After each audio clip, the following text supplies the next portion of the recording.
السلام عليكم، ازيكم حبايبي؟ يا رب تكونوا بخير، يا رب تكونوا في احسن حال. النهاردة هنقول مع بعض كده ريفيو سريع عن عيوب كب التاتش بعد الاستخدام. بس قبل ما نبدأ نقول بسم الله، اللهم صل وسلم وبارك على الحبيب المصطفى وعلى آله وصحبه اجمعين. اعملوا لايك كده، كل اللي يدخل الفيديو يعمل لايك عشان الفيديو يترفع ويوصل لأكبر عدد، علشان الكل يستفيد وكمان مشاركة مع اصدقائكم. تمام. عايزه اقول لكم الحاجه بقى اللي انت بتحطيها مثلا عشان تفرميها، وبعد كده بتركبي الغطا بتاعها اهوت. وبعد كده الموتور ده بيغلبني كتير جدا جدا جدا علشان يتركب صح. ولو ما تركبش مش بيشتغل خالص، يعني بيفضل كده معلق سنه كده لفوق، مش بيشتغل خالص حتى لو عملتي ايه غير لما يعشق مظبوط في المكان بتاعه. عايزه اقولك في كبات كتير جدا، يعني مجرد ان انت بتحطي الموتور في مكانه بيدخل على طول. دي مغلباني، بقعد الف فيه يمين وشمال لحد لما يتظبط في مكانه، لان هم عاملين له كده تحت نظام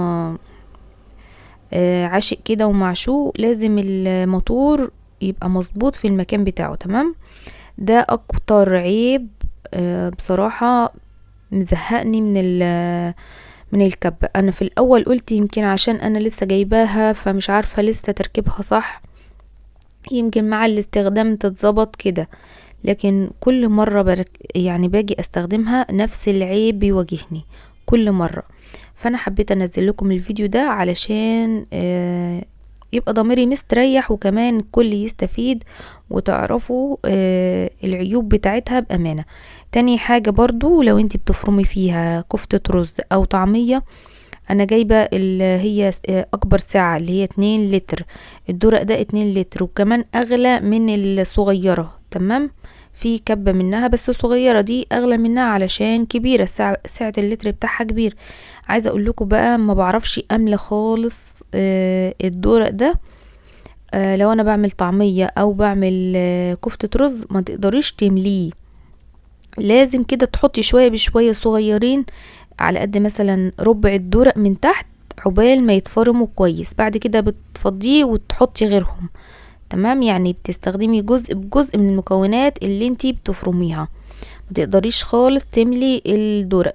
ده اكيد برضو عيب كبير، لان انا جايبة الكبة ساعتها 2 لتر، متخيلة ان انا هاملة بقى الكبة وهفرم بسرعة وهنجز في الوقت.